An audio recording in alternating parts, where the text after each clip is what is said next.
Guys, I just got a chance to see Thor Ragnarok last night. It really rocked my socks off. I want to do a non-spoilery review. This will be really quick. Let's talk about it. What is up, YouTube? It's Josh. This is the Den of Nerds. If you love comic book films, you're going to want to subscribe to this channel. We do all sorts of content based around those types of movies. Oh, and shout out to Druin, probably, maybe that's how you say your name, but he got the nerd card question correct on my last Thor Ragnarok video, which talked about the Odin Force. Oh, and real quick, even though they don't say it in the film, I still think it is kind of the Odin Force. Maybe I'll get into that in a different video or something. But let's talk about Thor Ragnarok. So this movie, to me, sort of snuck up on me. And what I mean is, all the promotional stuff, which happened way back in the day, and showcasing Hulk and the whole Planet Hulk storyline and a lot of the cool stuff that was coming up for Ragnarok, really sort of jacked me up back in the day. And then I think just kind of slowly over time, I lost my luster for the film. To be completely honest with you, I was a little bit worried about the tone, just because everyone kept hailing this movie as so funny. And for me, when you're talking about Thor, when you're talking about the Avengers and just stakes and Asgard and the All-Father and deep mythology and different things like that, it's kind of concerning when people throw around that humorous word. You know what I mean? Like, people were really talking about that. And this movie came out a couple weeks ago, I believe, internationally. It sort of rolled out in an interesting fashion internationally. And look, everyone was saying just how great this movie was. But to me, this is the same thing that happened with Guardians of the Galaxy 2. I actually did not like Guardians of the Galaxy 2. And I thought the jokes were just too all over the place. It was too rapid fire. I didn't really feel the connection to the characters or the plot the way that I had desired it. And I just didn't necessarily love Guardians of the Galaxy 2. So when everybody was so hyped on Thor Ragnarok, I started thinking to myself, oh my God, is this Guardians all over again? Because in large, people really did like Guardians of the Galaxy 2. It's rated very high on Rotten Tomatoes. It did very well. So I go into Thor Ragnarok, and almost immediately, all of my worries and concerns melt away. And while this is a very funny movie that has literally just some of the funniest jokes in the MCU, I think the thing that saves it in the balance is that Thor's on a character journey, but on top of that, the pacing of the film. This movie moves at a breakneck pace. All these things, all these big action set pieces and all these different parts of the movie that you've seen in trailers, you go from one to the other. There's not like a 6 months later or any kind of vignetting.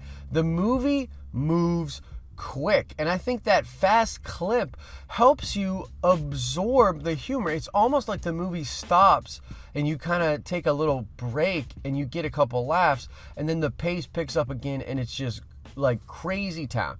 So the humor, I think, is really balanced well with the pace of the story and the journey that these two characters are on. And these two characters, I mean really Loki and Thor. Their journey together and how they end up at the end of the film is really interesting to me, and I think there's some really heartfelt stuff going on there.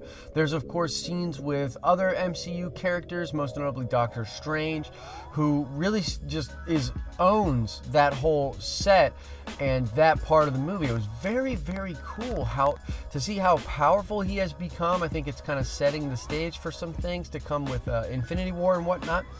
But I really felt like that was really powerful, but just boom with the pacing and the journey the characters were on. I also want to say that Hulk is absolutely incredible. Everything they set up with Sakaar and Hulk and Tessa Thompson, that whole world, it feels so MCU, and just, I don't know, it's like a condensed little galaxy of its own with little hierarchy and rules and different things, and I really found it very interesting. I thought it was very well done. There's a lot of cool humor there as well, but the pacing just doesn't let you go, and you never feel bogged down by the humor. It literally feels like breaths of fresh air. But yeah, Hulk, absolutely incredible. I want to watch those Hulk scenes all over again, man. He's so funny, and the way he talks to Hulk about the difference between him and Banner, and the way that Thor talks to both Hulk and Banner, very, very interesting stuff. I feel like Cate Blanchett, amazing villain, really, really just, they say cuts up the scenery. She's really doing a great job in that film as Hela. I thought that was awesome. The action in the movie is like just as hype, bombastic, and crazy as any action I've seen in any other Marvel movie. I love how they used the Zeppelin song with the action. You knew that was coming. It was like, if you ever watched any press for the movie, that was one of Taika's parts to the pitch, was that he basically was playing sick ass music with different shots of Thor. And I mean, just from beginning to end, that part of the DNA of the movie is intact. It's so fun. There's shots of the hammer at the beginning. We know he loses it, from promotional stuff, but there's shots in the beginning with the hammer that you're like, oh my God, that's so badass. So much badassery all over the movie, and just incredible action. Just really, really hype. Hela gets to shine. Thor gets to shine.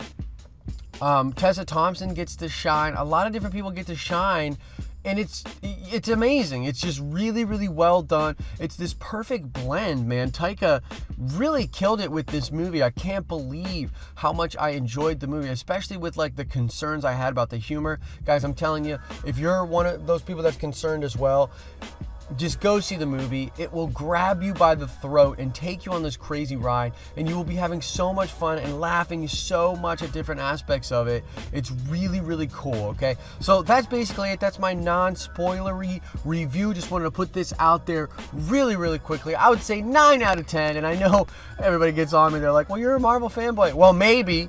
But also, this movie completely won me over. This is an incredible film. One of the best we've seen out of the MCU in a while, in my opinion. So, 9 out of 10.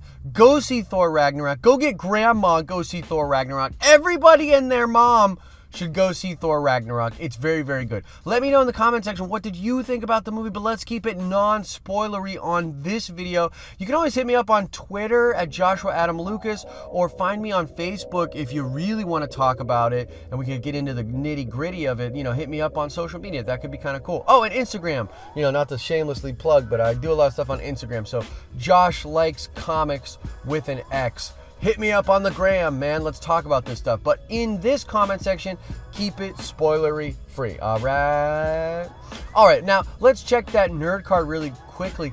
There's a couple characters, Korg and Meek, who are in the movie. They are from the Planet Hulk storyline. They formulate a group. What is the name of the group that Korg, Hulk, and Meek are all a part of? Answer that question in the comment section below. As I always say, I hope you are having an awesome and nerdy day. See ya!